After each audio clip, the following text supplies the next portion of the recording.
Did you ever have any aspiration to be a business owner?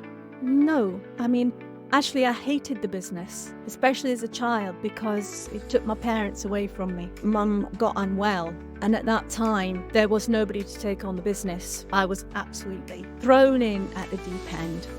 So it was a very, very steep learning curve. And going from one business to another, closing one side of it to start something new was terrifying. I remember I did this many, many times. I'd be putting food into my mouth, the doorbell would go, I'd take the fork out, drop it and go through. Customer service was absolutely number one priority. Hello and welcome back to Storefront Strategies. I am absolutely delighted to have Nunsy Cameron with me today. Now, she actually has Nanette up on her screen, but anybody that knows her by her secret name. So hi, Nunsy. It's an absolute delight to Irene, have you here today. thank you. I'm really honoured that you've asked me. I'm excited to be here. No, you're very welcome.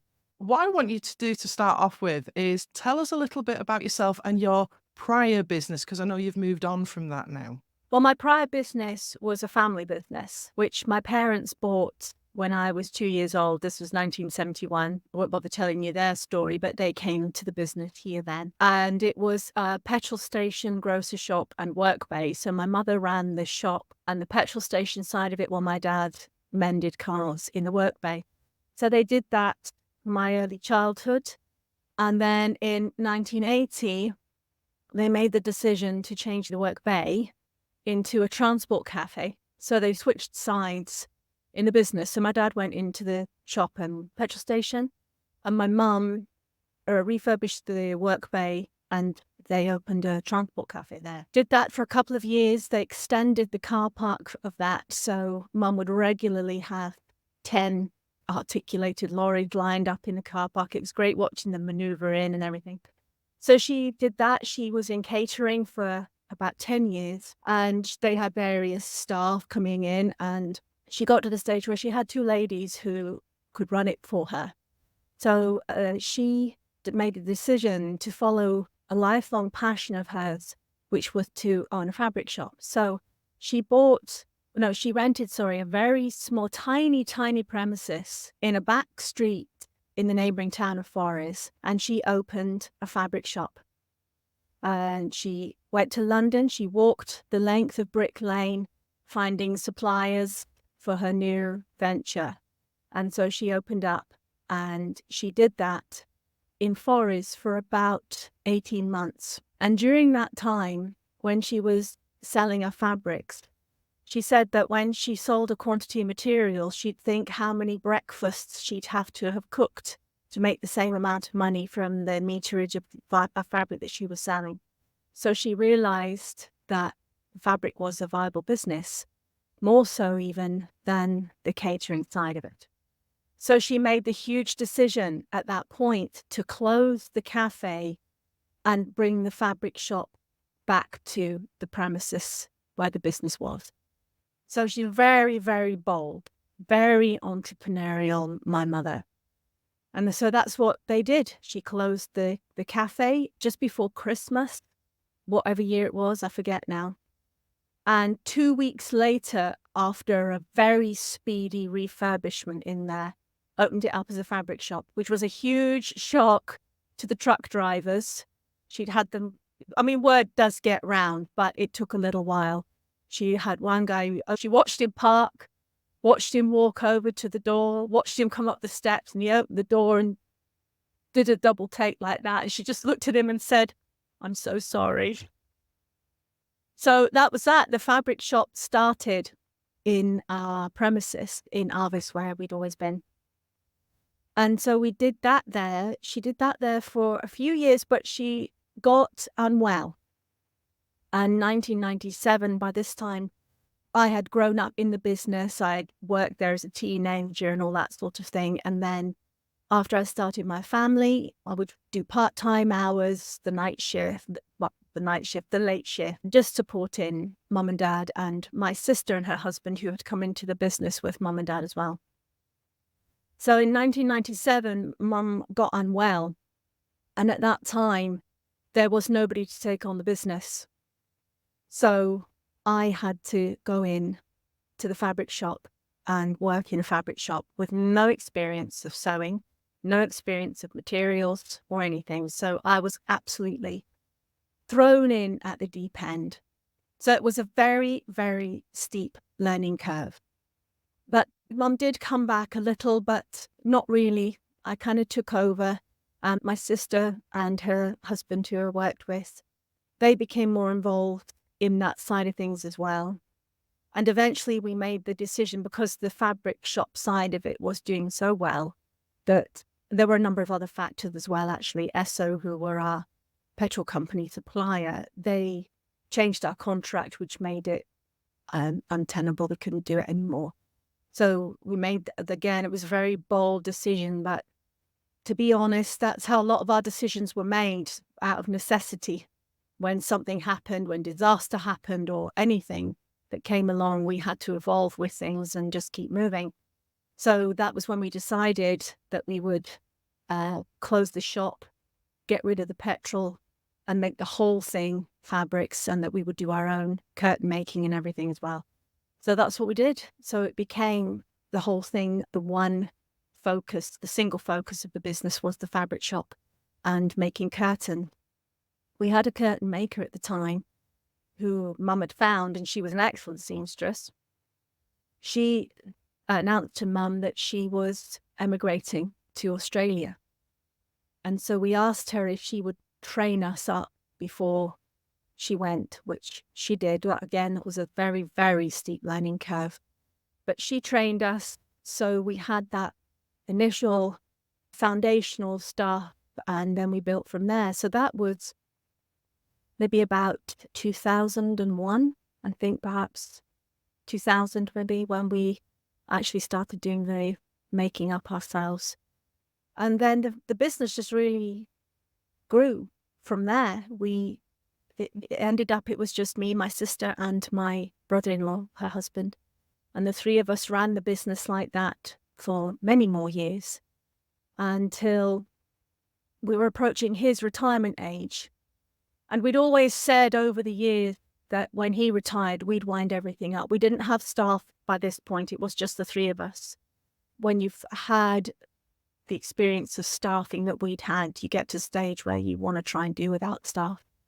And so we did. And we'd always said that we didn't want to employ anybody. So when Chris retired, we'd wind it up. So it was approaching his retirement. He was due to retire in 5 years' time. So we thought, right, well, we'll put the business on the market now, because it could take years to sell. Anybody who's sold a business will know. So we did try and sell it as a going concern, but it just didn't happen. We had a note of interest from one guy, but it wasn't a serious inquiry, wasn't it? No. He wanted us to stay and run it for him, which was not point. So eventually we had an offer for the freehold of the building from a plumbing company who wanted our premises. And so we accepted their offer and finally wound up the business in the end of September 2021. And interestingly, actually, there was a very slight delay in the final signing of everything. So by the time the final accounts were actually done, the business was wound up 50 years to the day that my parents had actually bought it. Did you ever have any aspiration to be a business owner? No. I mean, actually, I hated the business, especially as a child, because it took my parents away from me. And I looked after by childminders and my grandmother in the early years. Not that I minded that. So I actually really resented the business. I hated it. But, I worked part-time in it and eventually grew to love it. So I didn't have any aspirations. It was just it was a family thing. And it kind of what we did. I had two older sisters, so they worked their way. They worked through it until they went off and did their things. But then one of them came back. But no, I didn't have any aspirations. And looking back, really, my mother, as I said, was the entrepreneur. Her father was a businessman. He was a builder. And her brother is also a businessman. So very much in the blood from that point of view. I do wish I had more of her understanding. She had it. She had very, very good business acumen. She was great.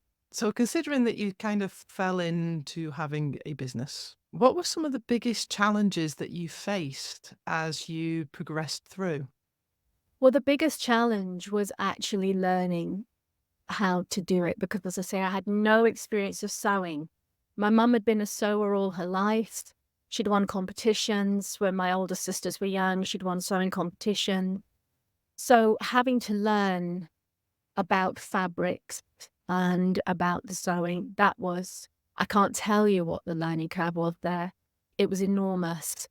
But I did learn and became very, very knowledgeable about it to the point where, we would get boxes of remnants in from one of our companies and we'd open them and it'd be like, we didn't know what we were getting. And it would be like Christmas, opening the box and seeing all these lovely fabric. And we had the price list, which had all the fabrics listed and it had all the fabric content listed. So I used to love getting my sister Suzanne to test me on the content. So I'd feel the fabric and I would guess what was in it. And I'd be, oh, I think this has got a bit of viscose and linen and there's something else in there. It may be silk or something. And, she goes. So yeah, learning was great fun, but it was very, very hard, very stressful. And going from one business to another, closing one side of it to start something new was terrifying, absolutely terrifying, because you don't know if it's going to work or not. You hope that you can make it work, and we did, thankfully. What did a typical day look like for you? Typical day, we kept shortish hours, so we would open at 10. That was nice. So we'd go over, we'd open up, have a cup of tea, obviously. And then it would be what's on for that day. So typically we'd look at the workload. We'd maybe be continuing with what we'd left the night before, or we'd look at the orders board and see what was on for that day and get on with that. And because we had the shop and the workroom, and so Suzanne and I, anytime the doorbell went, we would go through and serve. So we could be out of the workroom for hours at a time dealing with customers, and then we'd go back. To begin with, Chris, my brother-in-law, was in full charge of the bookkeeping. And we were super antiquated for a long time. Everything was pencil paper. He refused to go, if it's technical, he refused to get a computer or anything like that. So it was all on paper. But then when Making Tax Digital came in and we had to go digital, so we got the computing package. We got Free Agent because it was free with RBS, who we were with. So I started helping him with the bookkeeping with that. So I really enjoyed that side of things. So one of us would maybe have books to do. We would split the week with bookkeeping. He would do Monday, Tuesday, Wednesday. I would do Thursday, Friday, Saturday. So it would be workroom, shop, bookkeeping, drinking tea. Lots of tea. So yeah, that was a typical day. We didn't know what customers were coming through. We never knew what we were going to get. That was always interesting. And there was always tidying up to be done.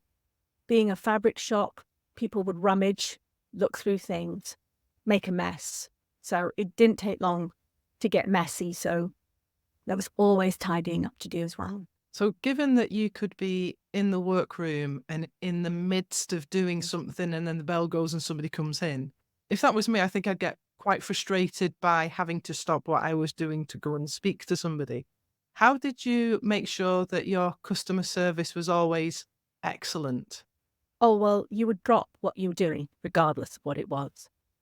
And we didn't have official lunch breaks. We would just take lunch when we could. And we got into the pattern of typically Chris would have his lunch relatively early, then Zan would have hers, then I would have mine. But one thing that wouldn't happen was Chris didn't serve customers. He was not allowed in the shop. He was terrible with customers. He only came through if it was absolutely necessary. And he wouldn't mind me saying that. We used to joke about it. So if it was Zan's day off and I was there, if I was having my lunch and the doorbell went, so I remember I did this many, many times. I'd be putting food into my mouth. The doorbell would go, I'd take the fork out, drop it and go through. So whatever was going on in the workroom, that got left. The fact that we were such a good team, we really were a great team. We worked on orders together and we had a way of working that became It's just so natural. We didn't really discuss it. And so whoever was left in there would just take over, would just carry on. So if I was hand sewing up one side of a curtain, if I got halfway and a customer came in, I'd just drop my needle and go and serve, and whoever that was there would come and finish. So customer service was absolutely number one priority. Can you share a memorable customer experience with or without Chris? Oh, memorable customers. There are lots of them, some because they were terrible, some because they were really good. We had a lot of regular customers who we loved. One of the most memorable ones wasn't a regular, but he was very, very memorable. He was an old man. He was just retired from his accountancy business in London. He was actually born and raised in Portessie along the northeast coast. But he'd moved away. He'd lived and had his lifelong career in London. But he had bought the family home where he was born and raised. And so he was renovating this house completely, modernizing it. He was putting in a first floor, had this gorgeous Italian spiral staircase put in. It was just fantastic. So anyway, he needed curtains. So he'd actually phoned up initially to discuss the project. So on the phone, I got the gist very, very quickly that he's a very, very well-to-do gentleman, and he was going to come out and have a look at fabrics and shoes. So Zan and I were talking about man, and the time approached for him to be arriving, and we was, really looking forward to meeting him. And so we were looking out the window, looking at every car that came in. Oh, is this him? Is this him? Well, we saw this car pull up, and we looked at each other and said, that's him. So he came in just so smartly dressed, beautiful jacket and everything. And he came in, he was such a lovely, lovely man. And he chose really quickly, and we just had a great relationship with him. So he's memorable just because of the kind of guy that he was. And another memorable one was also a gentleman, memorable in a different way, because unfortunately he was disabled. And when we went to his place to measure up for his needs, he was kind of a landed chap as well. And he had an outbuilding in his property that he used as hunting, shooting, fishing place for his guys to come and sort out their tackle and their kits and everything that they needed for whatever they were doing. So he wanted to just refresh this a bit and do it up. So we were measuring in this outbuilding. So Chris and I would do the measuring. So we were there doing that, and he disappeared. This man disappeared. He was in his wheelchair and he disappeared. I'm like, where's he gone? So anyway, Chris and I finished.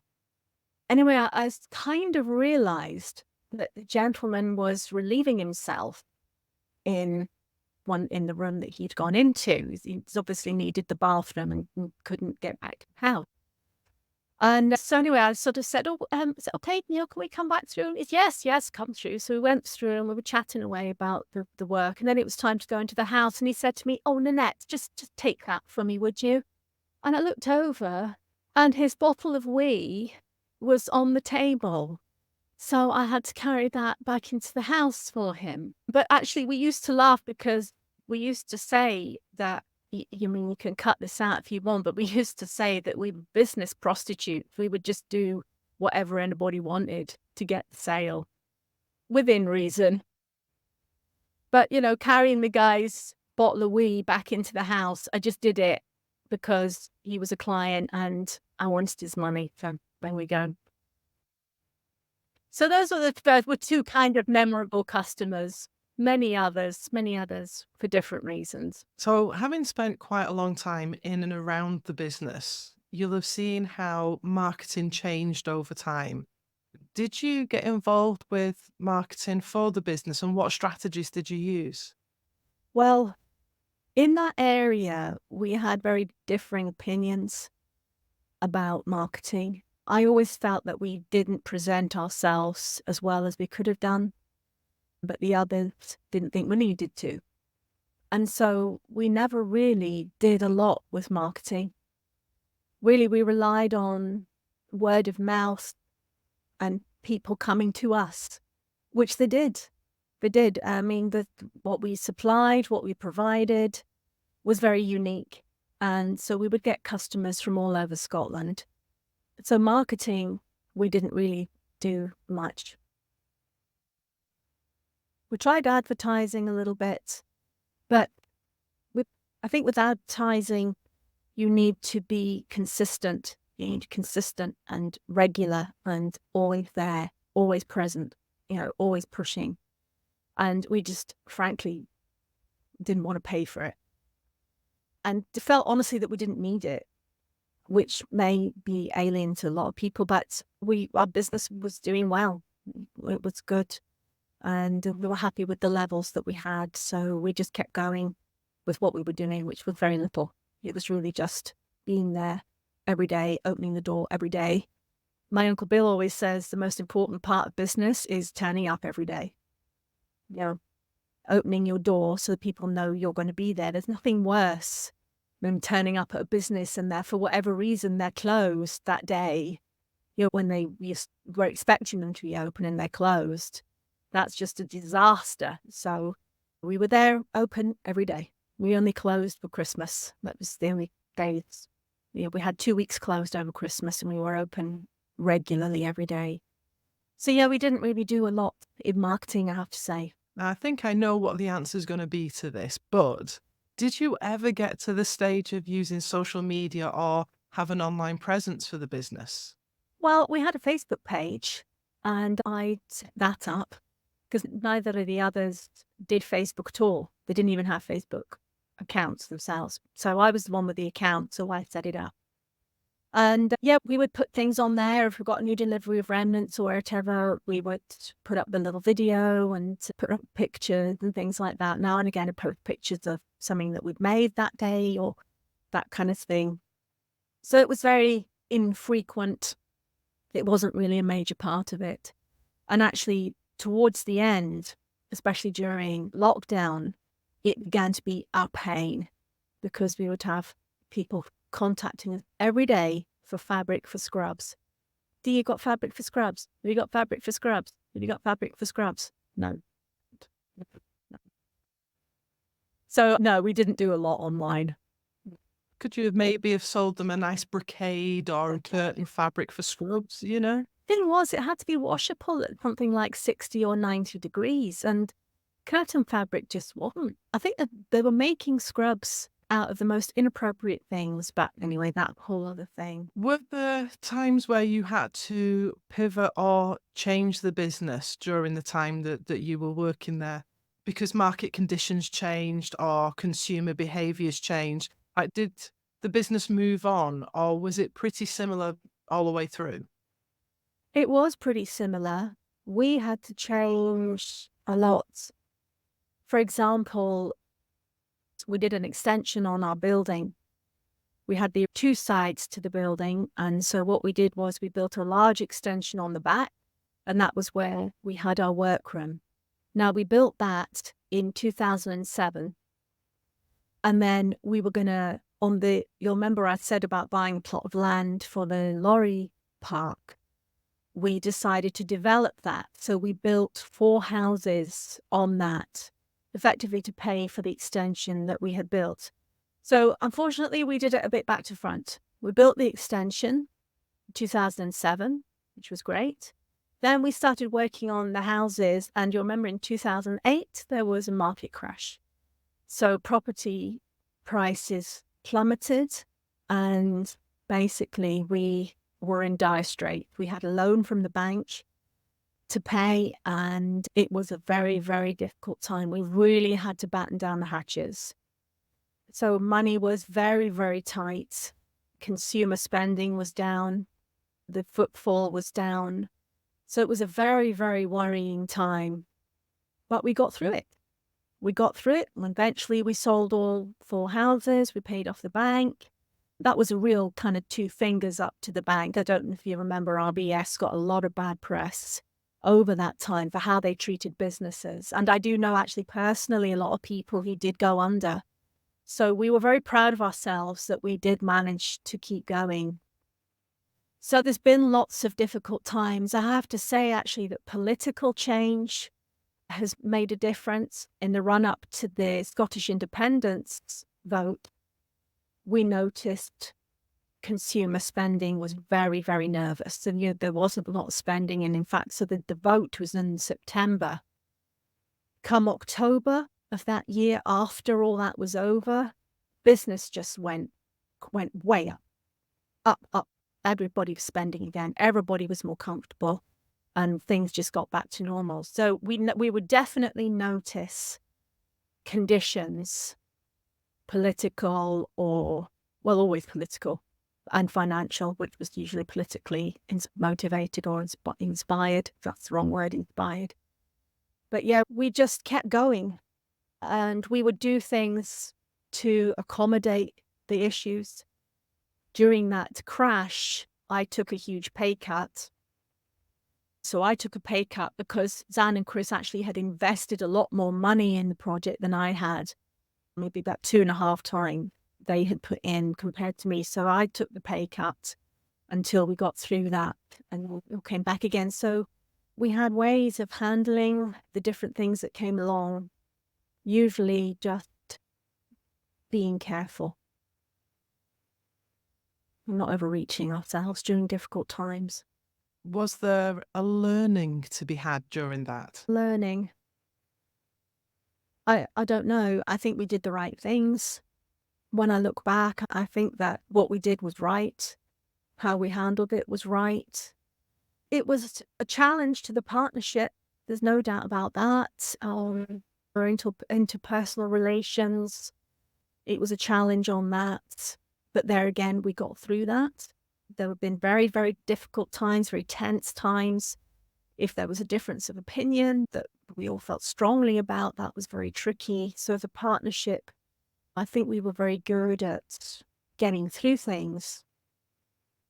So I guess I learned about all of that. It was a learning process. Yeah. Do you miss it? Do I miss it? I miss some of it. Because we were a partnership, there was never really kind of a full autonomy because you had to all agree. And if we didn't all agree, then we would go with the majority, which was great if you got what you wanted, not so great if you were the odd one out. There was elements of that in there where I could make decisions and whatever, but I think that now I work and I do contract work, so I'm basically doing the same thing. I work for a lady who has a fabric shop, well, not the same as mine, but she has a shop and a workroom.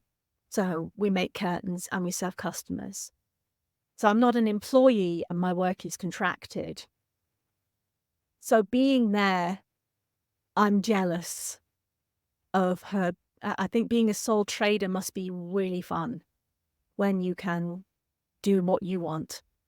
I mean, obviously it's challenging because ultimately the buck stops with you and you alone are responsible. But I think having autonomy like that must be really, really fun. So that's something, that kind of thing I miss, having the decision making over business, and that's what I miss. I think it must be difficult because you were effectively running a business by committee. Yes. And the decision that I'd always taken was I don't have a business partner, and I don't have a business partner on purpose. I have a management team who I respect and I listen to, and we are equals, but somebody has to make the decision. And there are times where I disagree with what they're saying, and I will make the judgment call, but I've also got the broad shoulders to take the consequences of that as well. And I think having seen so many partnerships do so poorly because there's a resentment that comes from working together, I think it's amazing that you guys did so well. Maybe because you were related, maybe that threw some spanners in the works at times, but partnerships are a struggle. Yeah. Yeah. Sometimes it had its good points and its bad. For example, I often felt like Zan and Chris were husband and wife, so they were more inclined to think one way, whereas I would be the odd one out. However, there was never any one-upmanship with us, ever. We really were a good team, a good partnership, I think. As I said, we had our moments, but on the whole, we worked really well. We were a good team. We had a lot in common from that point of view. So yes, I think on the whole, we were a great partner. Yeah, definitely. What advice would you give to somebody who is thinking of starting a business or just starting that journey of developing their own brick and mortar business? Well, I guess I'm thinking of Churchill. And that time he went to wherever it was, I think it was Eton College, he went to give a speech. And he stood up and his speech was, never, never, never, never, never, never give up. And then he sat down. Just don't give up, because there will be so many issues, so many problems. You'll be exhausted, but don't give up. Keep yourself organized, keep tidy. Obviously, I mean, it was different from us because our business did have a habit of getting untidy, but we always tried to keep it tidy. The countertop, keep it tidy. Where the till was, keep it tidy. Keep the fabrics tidy. I think presentation is really, really important. 100%. So we've already discussed like some of the advice that you would give to somebody starting their own business. Have you got any more wisdom for us? Well, one of the things that we found really important was making sure that you shared information in the team and that you can't have too much information. And because that, it might depend what your business is like, but for us, we had customers with orders and every order was different and there'd be different detail on every order. And so for us, the important thing was making sure every single thing was written down. So if you're running your business, you need to have the information there so that if you're not there, somebody else can run with what you've written. There's nothing worse than not having what you need in front of you and having to scrap around and looking through bits of paper or going through files, trying to find the information you need because it's not where it should be, but always having the right information and all of it. Because when we had a customer, you'd be chatting with the customer and talking about things, and you might think you're going to remember that. But then when it actually comes to doing the order, it's 3 or 4 weeks down the line, when you've actually got materials in to do it, you're not going to remember it. You'll look at the customer's details and you'll think, why have I written that? Write it down. Always write it down. Make a note so that anybody can come in and deal with it. Even you, because you've got it written there. You haven't forgotten it. So you can't have too much information, I'd say, is a really, really important thing. Yeah, I would agree. Make sure the processes are in place and make sure you follow the processes that you put in place. So what is the number one thing that you wished you knew starting out that you know now? I think of kind of a philosophy that I've come to in life and business is that everything changes. And I think sometimes when you're going through bad times, you can't see a way out. You can't see it ending, but everything changes. It always does. It always changes. Good things change and bad things change. And I think remembering that, I think if I'd sort of had that, especially when we were going through the crash in 2008, just that was such a difficult time. I'd wake up in the morning and feel the weight of it come on me. But just to know that everything changes, it's not going to be like this forever, that good times will come back. And I think even when things are good, it just keeps your feet at ground and just think, right, just come on, just enjoy this because, I don't want to be negative, but things happen, everything changes. So that's just kind of what I've come to understand about everything in life, everything changes. I can't remember who it was that said it, but I remember somebody saying, this too shall pass. So if you're having a really tough time, this too shall pass. But if everything is great and it's all gravy, this too shall pass. And it is true, as business is such a roller coaster that it always changes. That's right. thank you so much for taking time out to have a conversation today. It's been an absolute delight because I've known you for a number of years but never really got to hear all of the story before. So it's been lovely from my perspective to hear more about it. Oh, it's my pleasure. My pleasure, Lee. Thank you for the invitation.